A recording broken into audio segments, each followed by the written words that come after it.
Does manual treasury management and operations have your crypto business stuck in the slow lane? Scale up and speed ahead with Fireblocks, the #1 platform for crypto operations and trading pros that makes custody, settlement, and rebalancing quick and easy. Visit fireblocks.com to learn more.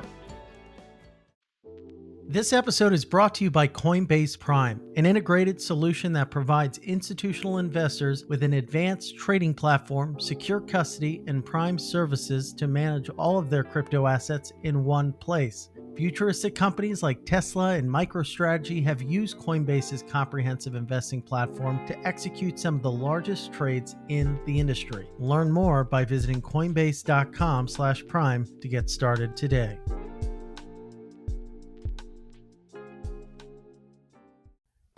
Eager to make more informed decisions around crypto using data you can trust, Chainalysis demystifies cryptocurrency by providing industry-leading compliance, market intelligence, and investigation support for all crypto assets for organizations like Gemini, Crypto.com, and BlockFi. Maximize your potential with the leading blockchain data platform by visiting Chainalysis.com now.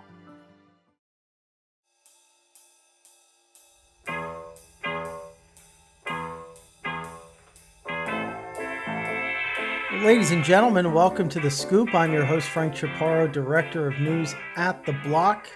I'm glad that I'm here. I'm glad that I made it. I just got off the road. I was driving for about 2 hours, and I swerved over. I almost hit a turtle. That could have been problematic. I've never thought about turtles when driving, but now I'm constantly going to be concerned about that. On the other side of the mic, who's also here safe with us, Josh Goldbard, founder of MobileCoin, the native token of the Signal app.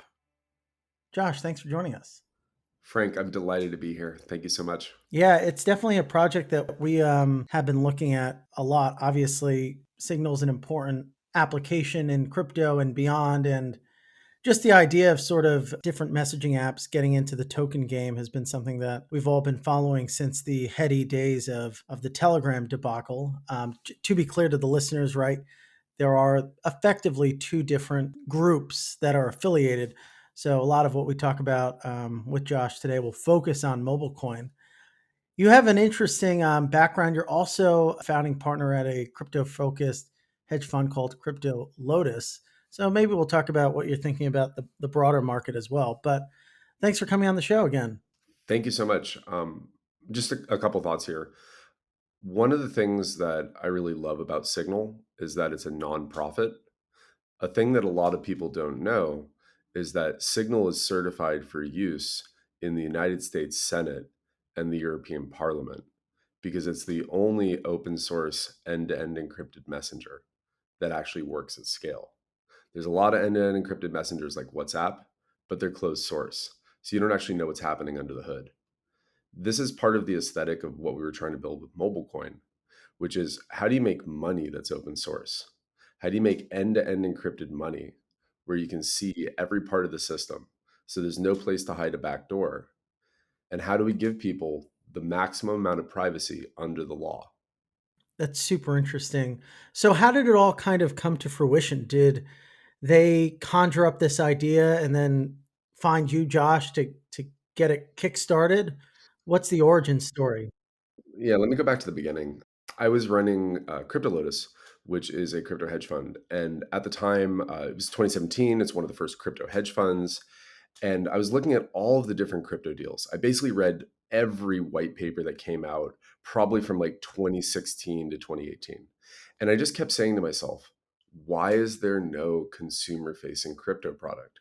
There's all this beautiful technology. There's zero knowledge proofs, there's Bitcoin, there's proof of work. There's just a lot of beautiful tech, but none of it feels like something that your grandma could use.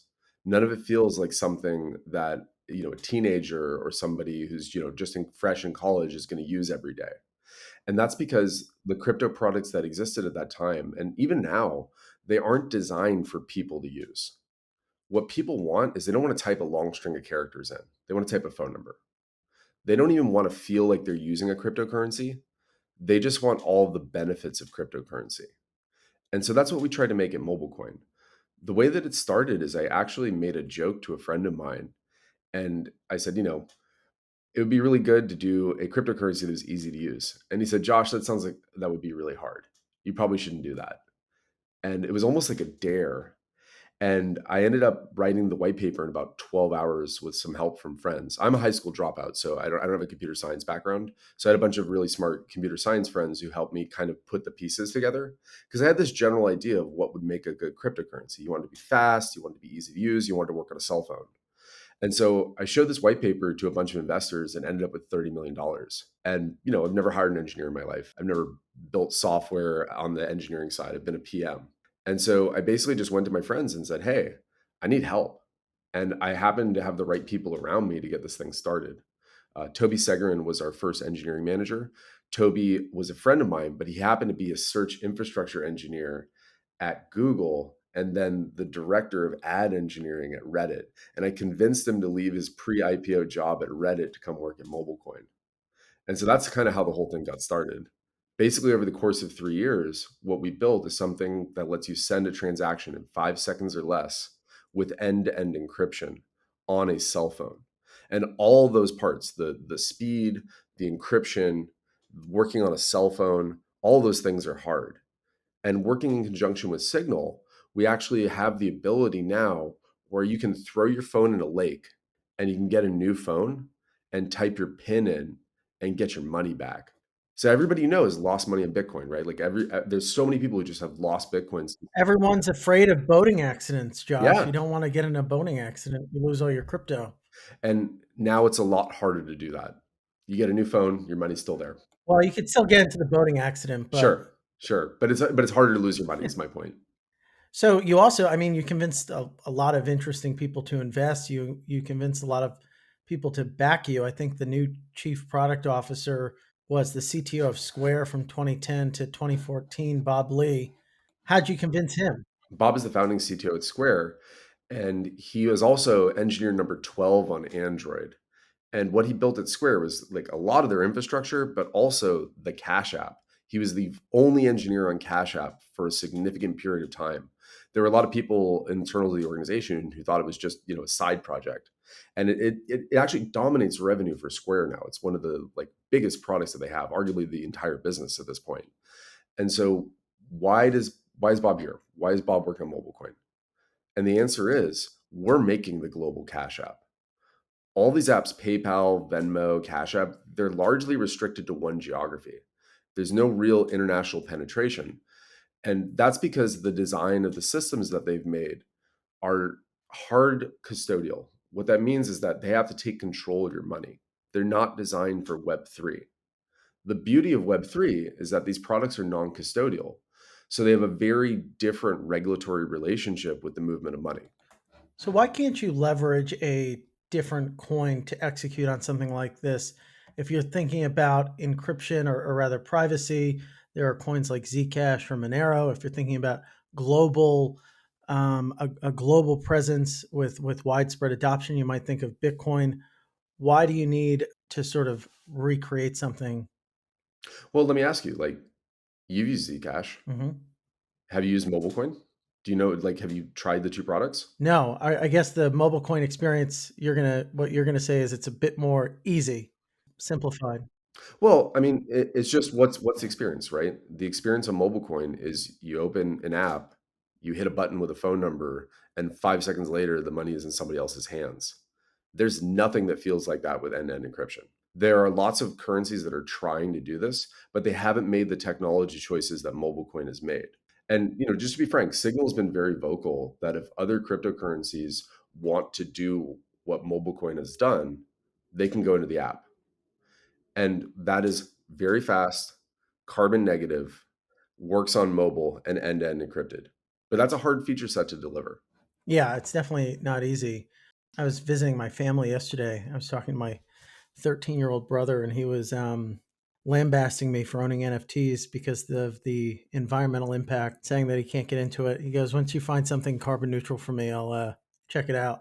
We are carbon negative. Yeah, there you go. We calculated how much energy usage the network has, and we basically just bought 10 times the renewable energy of what we burn in carbon. So, what about some stats if listeners are trying to think about the growth of this thing or the degree to which it's been adopted? What stats are there that you can share? Obviously, Signal has a large user base. It's one of the largest messaging apps in the world. We design mobile coins so that we actually have no idea who is sending or receiving money at any time. So we don't have stats of who's using the network or when or how. We don't have any idea how many people are actually using the network. I can tell you that we've had incredible transaction growth in the roughly 8 weeks that we've been live at this point. But I can't tell you if that's, one person sending transactions or, 100,000 people sending transactions. It could just be you. Could be. Yeah. We have no idea. So you guys went out and raised some capital in a recent fundraise lined up. I think Alameda. You guys got Block Tower, Coinbase Ventures, General Catalyst is one of your earlier backers. In this environment, we're all thinking about this really frothy, crazy fundraising environment right now in crypto. What was it like from the perspective of being the founder, raising money in this environment?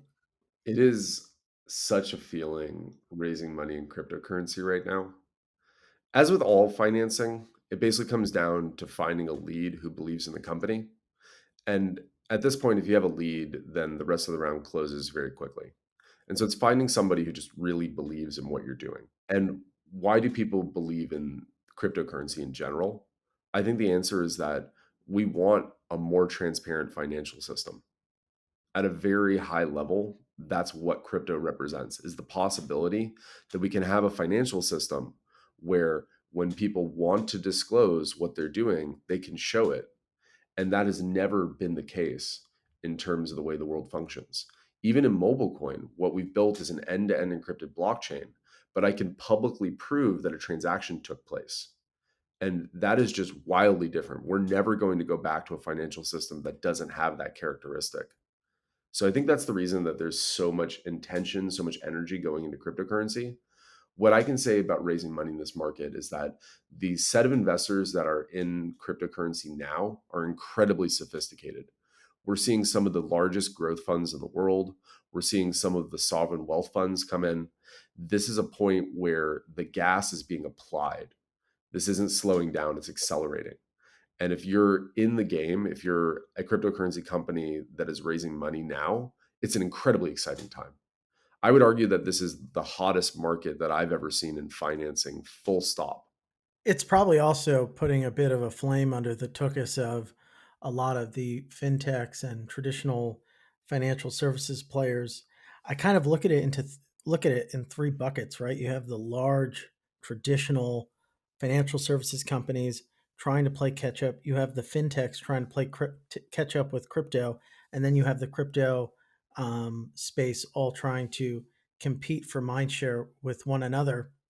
When you look at that competitive dynamic, I think it's hard not to see crypto winning. I was yesterday, as a matter of fact, I have like a Citigroup bank account that was going to be a group bank account, and there's no money in it, but I wanted to see if I could get some in it because the card is just not as beat up as my Chase debit card. So I was like, let me just move some in because sometimes my Chase one just doesn't work, right? And so I go to set up Zelle to put the money in and get hit with technical difficulties. Call us. And it's like Zelle was supposed to be the big sort of the savior for the big banks to kind of compete with Venmo and the Cash Apps of the world. And I checked today too; it just doesn't work. So as much as they've tried to compete, The thing is, it's really hard to move money.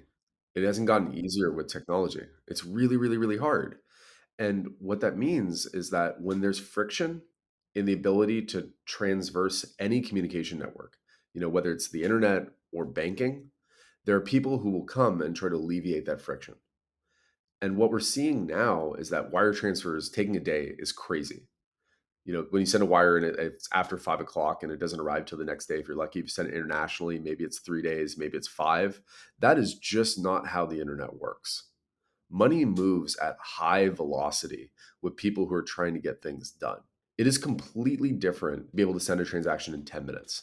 It's completely different to be able to send a transaction in 5 seconds where the money clears. Real time settlement of money moving across networks, That just doesn't exist in the regular financial world, except in rare cases where you're on the same payment network, where you and I don't have a relationship with a trusted third party and we can move money. That is a brand new thing that has never existed really in the totality of human history. I guess one interesting parallel would be what Apple is doing with Apple Pay, right? Merging together the ability to send information and money within the same medium, but you don't have that encryption aspect. And you trust Apple. And you trust Apple. But do you think ultimately people are going to trust a centralized entity like Apple over something maybe like Signal if you're thinking about folks who are not on that bleeding edge, right? They've used these products for a while and they're comfortable with them. MobileCoin is a new entrant. Well, Apple was a new entrant once too. There's a period of time where Apple was the upstart, right? And so I think that it's clear to me that what the world wants is very easy, low friction payments. What they want is something that is just incredibly easy to use that works in the apps that they use every day. And from my perspective, privacy is actually a nice to have. Nobody's going to use MobileCoin if it's harder to use than Venmo, if it's harder to use than Alipay. But if we make something that is as easy as Apple Pay, as easy as Alipay, as easy as Venmo, and it has better privacy, that is a game we can win. And so we focus on delivering a just beautiful user experience. We want all of our customers, all the people who use our technology, to feel like there isn't a cryptocurrency under the hood. They're just moving money, and it's the best payment experience they've ever had. Checkout is in fewer clicks than anything else. The way you use the money is just more comfortable. It's harder to lose your money. There's lower friction in the network. When you move money cross border, it's also instant. These features are things that Apple Pay can't match. These are features that Alipay can't match. In fact, no payment network in the world can. The ability to move money cross border in 5 seconds or less with real time settlement and have end to end encryption, that is completely different than what exists right now. So, my feeling is that if we can make the on ramps and the off ramps really smooth, if we can continue to make the user experience better all the time, this is a truly differentiated payment product. And there hasn't been one of those in a generation. So how's the experience? I imagine it's incredibly seamless to transfer money in the same way that it's seamless to just send a Signal message. But how is the engagement or connection with point of sale systems? Do you have Signal on your phone? Yeah. Open Signal. Okay. Go to the settings menu Okay. Settings, and FC, hit payments. And there should be a payments button. payments, beta. Is that what this is? The beta? Yeah. So hit activate. Activate payments. And there's some terms, and you hit activate. Okay. Now you have a MobileCoin wallet. Okay. So here's my wallet. There it is. Yep. So you have to go buy some MobileCoin. I can use this and pay for it anywhere that I could use Apple Pay. You can send money to anybody in Signal right now. And we're working on integration with point of sale. We're working on integration on web checkout. You have end-to-end encrypted money in 5 seconds or less that you can send to any phone number right now. Soon you'll be able to check out on any website. Soon you'll be able to integrate it into any app. We have an iOS and an Android SDK. We're working on partnerships all over the world right now. So what does that process look like? That's what you're in the thick of right now. So we have a new payment network, and people are always asking, what is interesting about this payment network? Why is it worth me integrating? And there are a ton of financial technology companies, or rather, I should say, there are a ton of social networks and event applications that want all of the benefit of being a fintech without taking on the regulatory burden. Hmm. And so, what we offer is a wallet inside of your app that you don't have fintech liability for. This is non custodial. You are not responsible for the transactions that happen because you are not in the flow of customer funds. And this is completely different than PayPal. It's completely different than Venmo. It's different than any other payment network that has ever existed. Because of the fact that it's non custodial, the people who operate these apps are not in the flow of funds. And so they can give their customers a payment experience in their app without incurring all of the burden of being a fintech. I imagine the separation between mobile coin and Signal is also a value add. You were in the space back when all the Telegram craziness went down, and the SEC came down hard on them for doing that initial coin offering and launching. Whoa, what were they called? Grams, I think. Trip down memory lane. Is there less of a concern that there's an issue here because of that bifurcation? So I think the biggest thing that makes MobileCoin okay in the world is that we have been studious about following the law at every turn. We have a huge compliance program. We make sure that we understand the regulations, and we've designed a product that fits into the context of society. That goes with the design of how we sold the currency, that goes with the design of how we minted the currency. We have actually perfect KYC AML for every piece of MobileCoin that we've ever sold. And that's completely different than many other cryptocurrency platforms. We know all of our customers right now. Anytime you move in and out of MobileCoin and you work with a MobileCoin institution, we know who you are. When you're moving money inside of apps that have used MobileCoin that are non-custodial, they don't have those fintech reporting obligations. We do, and all the regulated exchanges do as well. And so we take a lot of pride in the fact that we have a huge compliance program and we do our best to follow the law, even when it's unclear. Well, that's definitely good because we want you back on the show. Totally. Having trouble keeping pace with the crypto boom? When your business is scaling up and your portfolio is growing, you don't want to waste precious time on manual treasury management or settling and rebalancing. Fireblocks can handle that for you with smart, scalable solutions for your crypto business, along with industry-leading security and expertise. They'll take care of the back end so you can focus on the big picture. Visit fireblocks.com to learn more. This episode is brought to you by Coinbase Prime, an integrated solution that provides institutional investors with an advanced trading platform, secure custody, and prime services to manage all their crypto assets in one place. Coinbase Prime fully integrates crypto trading and custody on a single platform and gives clients the best all-in pricing in their network using their proprietary smart order router and algorithmic execution. Futuristic companies like Tesla and MicroStrategy have already used Coinbase's comprehensive investing platform to execute some of the largest trades in the industry. Build a unified investment portfolio with one of the most trusted names in crypto. Learn more by visiting coinbase.com/prime to get started today.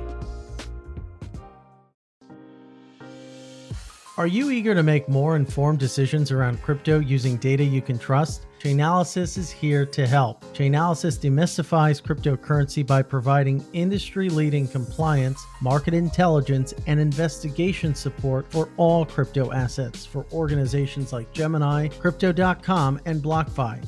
Gain unparalleled visibility and maximize your potential with the leading blockchain data platform by visiting Chainalysis.com now. Tell me a little bit about your story. So, being an investor in this space early on, you aren't an engineer necessarily by background. You didn't finish high school. Um, what was your journey like to get to this point? Man, 15, I drop out of high school and I flipped cars basically until I was 18. I'd buy junkers. I'd have friends who were mechanics fix them up and I would sell them. That was how I made money. From the time I was 18 till I was 25, I worked in telecom. I just did everything. I'd have 4 jobs at once. I'd go and work a retail shift until 8 o'clock, 10 o'clock at night, and I'd go bartend until 2, 3 in the morning. I'd come back at 8 o'clock and start another shift. I wanted to make money. My father got really sick when I was young, and thank goodness he's still with us. But I think one of my crowning achievements in this life is that I paid my parents' mortgage every month since I was 15 years old. It's a lot harder when I was 15. And so I basically did this, up until I was like 25, 26, where I lived completely hand to mouth. Every paycheck just immediately evaporated. And it wasn't until a few years after I left telecom that a friend of mine said, "Hey, Josh, take all the money that you got from your last job in your severance. You've got a little bit of money now. Just throw it into Ethereum. If you lose your money, I'll give it back to you." And I'd read the Satoshi white paper in 2009. Like I was super early on Hmm. Bitcoin. I just thought, this is not going to exist. This is not a thing that people are going to be excited about.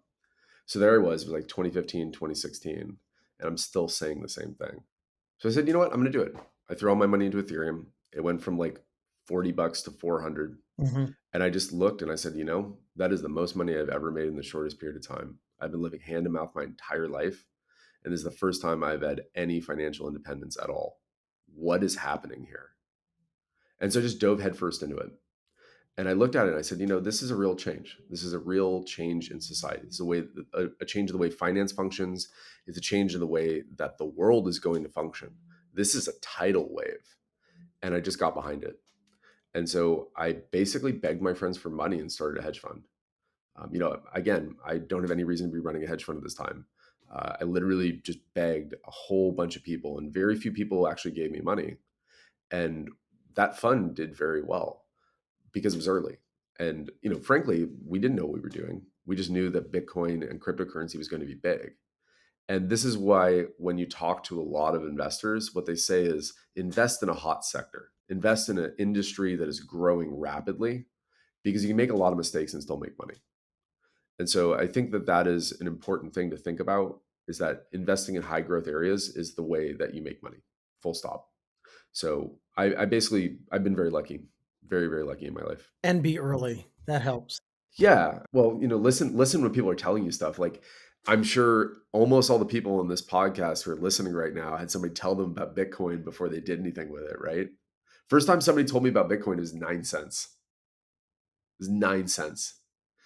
I had people just yelling at me about Bitcoin like every year from 9 cents up. I had a friend who like took me for a walk in like 2011 or 2012 and said, Josh, I don't want you to not be a part of the future. You have to put your money into Bitcoin. I will feel bad for you. If you like set up a Bitcoin wallet, I will give you Bitcoins. And I didn't even do it. I didn't even do it. I bet that guy's sitting pretty. It's interesting as a reporter, experiencing a lot of these different trends within the space pop up and then sometimes subside. It's easy to write a lot of it off because it does seem so bizarre. But oftentimes it's those most crazy things that end up taking off. Even from meme coins to NFTs, even a year ago, a lot of this stuff seemed outrageous. You only know what's real in retrospect. Like every industry, like look back at the dot coms, right? It was hard to tell Lycos from Google in the beginning. It was hard to tell Hotwire from Google. But when the dust settles, there's no question that Google is the unquestioned leader in search. But if you're in the thick of it, if you're a VC investing at that time, unless you're really paying attention, you really due diligence, you actually can't tell the difference between Hotwire and Google. A casual observer will say they're both search engines. If you talk to Larry and Sergey and you're like, wow, these are two of the most brilliant distributed computing engineers that I've ever talked to in my life, that's a different conversation than they both do search. Why did Google do search? Because that was the thing they could make the most money with their crazy distributed computing product. It wasn't because they were like really excited about search as a problem. It was because this is the thing that they could apply their technology to. Why does MobileCoin do payments? It's because we've built technology for an oblivious internet. And this is the most obvious first problem to apply it to. We build technology to help have an end to end encrypted internet. We work on that layer of basically taking the way that people communicate now, the way that we communicate information, and applying encryption to it at every level. Do you think there's anyone who's not oblivious, or rather, who's the least oblivious?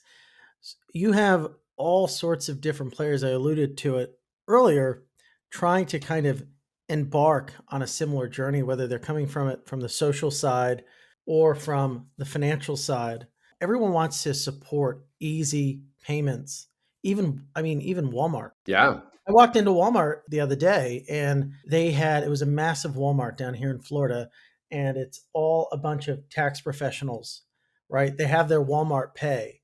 So you go in there, you get your taxes done, then you have money and you can go buy more stuff, or you could get your Walmart Pay and use it for Walmart. So I'm sure they would also love to have a coin that, lives within their own ecosystem to like reinforce that relationship. But who do you think gets there first from all of those different groups?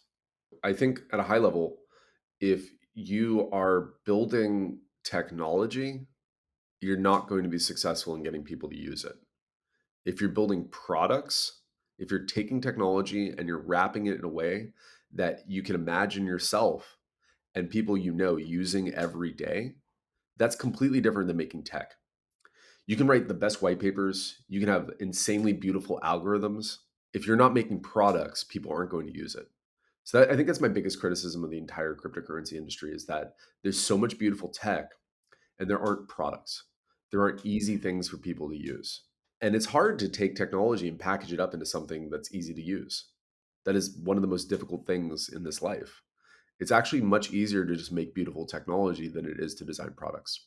So that's my biggest critique of cryptocurrency. It's my biggest critique of companies in general is that they're not solving problems. They're not they're often solutions in search of a problem. They're not saying, what do people want to do? They want to have easy commerce. They want to have frictionless commerce. How do we solve frictionless commerce? Forget the technology. How do we solve that problem for people? And then you get the technologies from trying to solve that problem. Yeah. And make the product easy to use and enjoyable. Yeah. I mean, it's great technology feels like magic. If you look at the way the best products in the world work, you don't know what database they're running. You don't care. You don't know what JavaScript library they're running. All you care is that it feels easy to use. How many people in the world will be able to tell you what tech stack Facebook is running on? But how many people in the world use Facebook every day? Because it's easy to use. You have to make products that are easy to use. So what does the future look like? Like if we're thinking about the next 6 months for MobileCoin, what should we expect? So we're incredibly excited to have Bob Lee here. Bob, again, is the founding CTO at Square. He's the person who made Cash App. What we're building is the global Cash App. The global Cash App allows you to move money in and out at the velocity of the internet. This means that you can load money in with a credit or debit card, your bank account, other cryptocurrencies. You can get money out either as mobile coin or as the cryptocurrency of your choice or money into your bank account. And we're going to make that as low friction and as low cost as possible for all of the participants in the ecosystem. What we want to make here is the last payment rail. What makes it the last payment rail is that it's the lowest friction, highest privacy, easiest to use payment technology ever made. When a lot of people think about Cash App who are listening, they don't just think of Bitcoin buy sells that they support or the ability to send dollars to their friends. But you can also do stocks and there's other like financial applications. Do you guys see yourself expanding into that so that there are other, you can kind of access the totality of your finances, which I think a lot of these plays are trying to do? I think if you were looking at like what is the long-term vision for mobile coin, the answer is how do we make something that feels like what Ant Financial has done in China without a trusted third party? How do we help you manage your financial life? How do we help you send money? How do we help you save money? How do we help you plan for the future? How do we do all of those things with no trusted third party except the ones you choose? That's something that I think the world frankly needs. And it's something that doesn't exist at all right now. There's nothing that feels like that because it's hard to make. It's hard to make things that feel like that are non custodial. What's the like customer acquisition plays you think you can make to go beyond maybe just the signal base? So we just announced our roadmap yesterday for the next 6 months. The thing that I'm most excited about is the ability to directly tip people. So you will be able to, with the click of a button in a web browser, inside your favorite mobile app, your favorite chat app, on Twitch, in TikTok, you'll be able to instantly pay people. You can just send them, a small amount of money. You'll be able to load money with a credit or debit card to do that top up in flow. And you're going to be able to do all of that this year. Wow. What have been some of the biggest impediments or challenges to getting to this point? Okay, so if I knew how hard this tech stack was going to be to build, I would not have started this thing. This has been the single hardest project of any kind that I've ever done in my life. This is, 100 hours a week for the last 4+ years for me. And why is it hard? I think that I just totally didn't understand what goes into not just making a cryptocurrency product, but making one that has end-to-end encryption. So cryptocurrency by itself is hard enough. There's a lot of cryptography, there's a lot of distributed systems. The mix of cryptography and distributed systems is insanely difficult to recruit for. Those are two of the hardest engineering positions to recruit for in all of computer science. The set of people who have both understanding of like how to do encryption and also like keep a big system online, those people just don't exist. And if they do, they're working at Google and getting paid, 10, $20 million a year. It is one of the hardest sets of skills to recruit for. I mean, we ended up actually having to teach a lot of people who work here how to do cryptography or how to do distributed systems because they have one skill set but not the other one. And so the biggest thing that I've struggled with, frankly, is just how mammoth the problem is, how big the problem is. It appears from the outside that, cryptocurrency just works. Under the hood, there's just blood, sweat, and tears of people beating their heads in some of the hardest problems that I think any computer scientist has ever faced. It's just a mammoth amount of data. It is distributed systems, cryptography, making beautiful user experience, all these things together in one. It's extremely difficult. I think it is one of the hardest computer science problems that anybody could be working on right now. So how do you find these guys to work on it? You know, step one is get lucky. Recruiting is hard enough for me. I can't even find writers, which is not it's not encrypting things. Yes, step one is to be lucky. There's something in this life about trying to increase your luck surface area. You try to hang out with people who are interesting. You try to, talk about things that are interesting. You try to have conversations that help people to understand what your values are in this world. And sometimes really smart people will come and make a bet with you that they're going to try and do something crazy. And I think that that is the thing that you are trying to optimize for is how do you increase your luck surface area, the opportunity for you to get lucky. And I think that at MobileCoin, we've done a good job of just trying to recruit people who are really smart and then asking them, who are the 5 smartest people you've ever worked with? And that's basically the entire recruiting strategy right now. We have an incredible recruiter. Her name is Jenny Lee. Jenny used to be the head of recruiting at Citadel and SoftBank. Citadel is, one of the largest hedge funds in the world. SoftBank is one of the largest venture funds in the world. Jenny is amazing. She works tirelessly to build our team out, and she is so good at finding the right candidates at the moment we need them. Well, shout out to Jenny. Thanks for putting in the hours.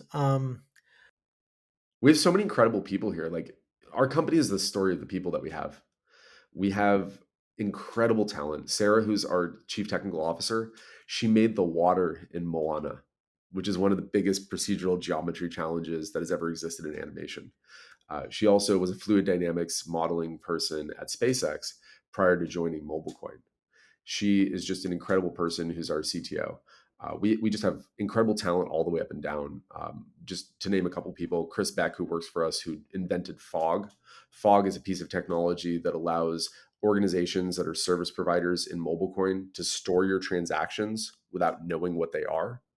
And so Chris, before he came to us, was arguably the lead compiler engineer at Tesla for self-driving. And he got his PhD from Caltech in pure math when he was like 22. And so these are the kind of people who work at MobileCoin. James Cape, who works for us, if you ever read the book Flash Boys, Flash Boys Mhm. is about high-speed trading and IEX. And James was one of the like core engineers at IEX. And he works for us leading Consensus. He works on some of the hardest problems that we have at this company. What I will say over and over again is what makes MobileCoin special is not the technology. It's not our partnerships. It's the people. That's really interesting. Yeah, I mean, it's challenging, and once you get the right people, though, it makes a huge difference. Well, I really appreciate you coming on the show and breaking all of this down. This really flew by. I'm excited to kind of check it out and learn more. Yeah, I was going to say, if I could just close, I want to say thank you so much for having me on this podcast. This has been a blast. The thing that I want to leave people with is that what MobileCoin is doing is building a simple, easy to use payment experience with the maximum amount of privacy that we can deliver under the rule of law. And it's really important that we have compliance because you don't get to have this kind of privacy without having an amazing compliance program. The last thing that I want to say is we are attempting to build the new Bell Labs. We want to have the brightest minds working on the hardest problems. We want to make technology for an oblivious internet. If you're interested in that, if you're excited about working on that level of technical challenge, we want to talk to you. It's an amazing work environment. We have amazing benefits. We're hiring like crazy. Well, Josh, I'd like to thank you for joining the show today. Appreciate you taking the time stopping by the Scoop to chat. Where can our listeners learn more about what you guys are working on? Maybe there's some Twitter handles you can plug. Yeah, you can follow us on Twitter at MobileCoin. You can go to mobilecoin.com. We've got a Discord, we've got a Reddit, we have a Signal group. You can find all of this information at mobilecoin.com. Thanks, Josh. Thank you so much. The Scoop will be back with you again with another great guest. Have an awesome day, everyone.